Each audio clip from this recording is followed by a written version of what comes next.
Hello, BookTube, and welcome back to Summer of Sport, a BookTube event created by Mark at Book Time with Elvis, where we throw a spotlight on sporting literature, fiction and nonfiction, all types of sports, all summer long. So if you read one sports-related book in the summer, you have participated in Summer of Sport. And I am going to be reading those. Sports literature is not one of my go-to genres, but I do read the major ones, the major items in it, in the course of the summer from, mainstream new releases from publishers. But Summer of Sport has a will of its own. And I started out on a learning journey about the sport of rugby. And I haven't learned much. I've learned that rugby players are masochistic and rugby fans are quite literally insane. But I haven't learned much about the sport because there appears to be a different kind of rugby for every rugby fan. It's like Christianity. There are at least 4 English kinds of rugby that I know. There's Australian rugby, but there are at least 2 kinds of that I know. And in today's book, I learned about Welsh rugby.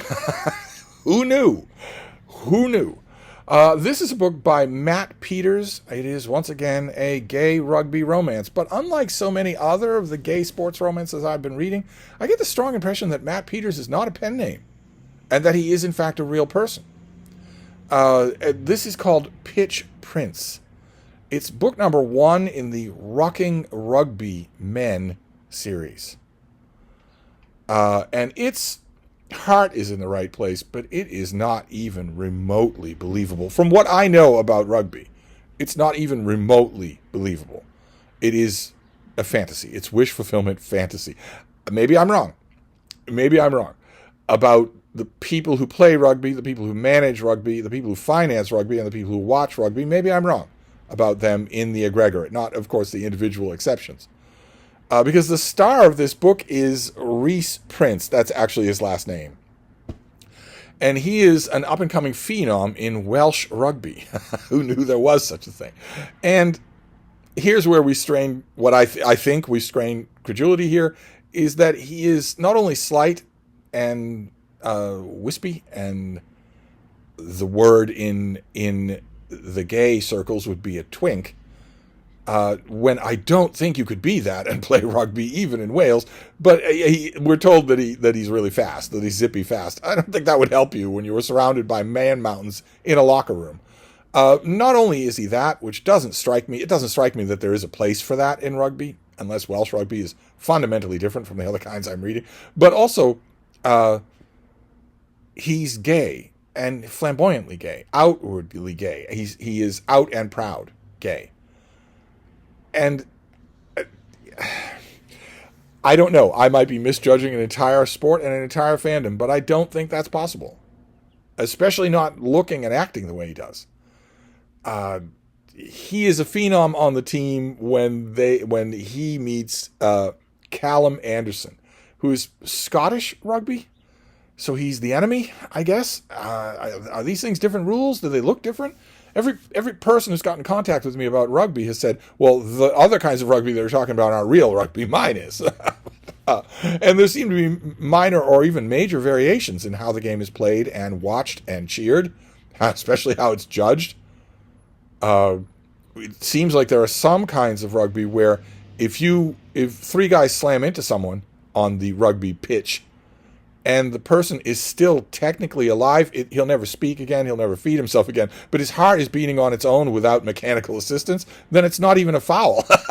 There's some rugbies where that's true, and others where, well, no.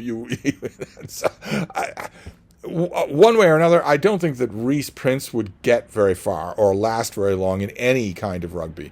But he's a star in this book, and so is Callum Anderson. But he's a very different kind of star. He's the kind of star that I think Rhys Prince would have to be.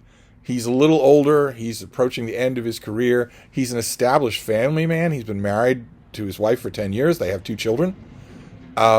He is cinematically good looking rather than boyishly gorgeous. And he's also really good at the game. And when he and Rhys meet, sparks fly. And you're not expecting that. And it turns out that the reason you're not is because Caleb Anderson is deep, deep, deep in social norm denialism. The idea that sparks would fly is horrifying to him. He loves his wife. He loves his children.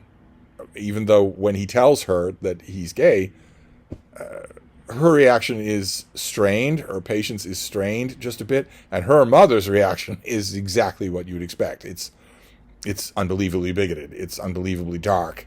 And somehow, Matt Peters has to craft a love story against those odds. Now, he does. This is actually pretty affecting. By the end, you are wondering, is Caleb Anderson? You're not really worried about Reese Prince.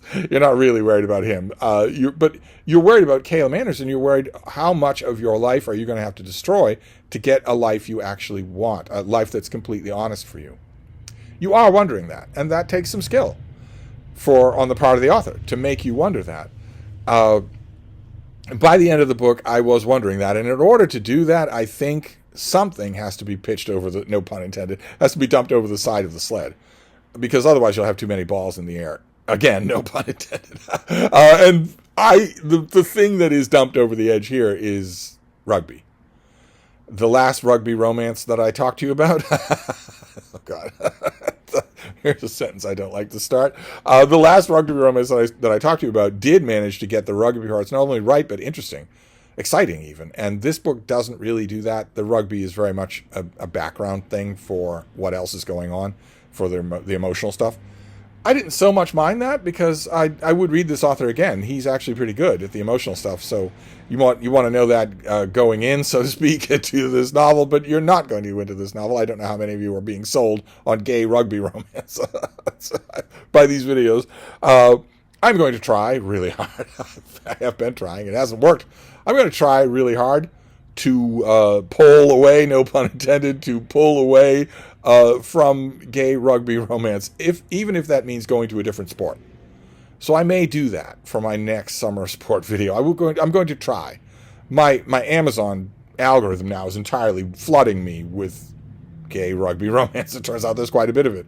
But I don't want to fall into a rut so early in summer sports. So I will probably break out to some other sport. Maybe even an analog, a print and paper book to get me well and truly away from any algorithms. And I will report back. But I'm not having a bad time with these. I have not read one yet that was actually bad. So I count that as a success for summer sport. So anyway, that's my report from the pitch this time around. I will wrap this up for now, and I will see you next time. Thank you, BookTube.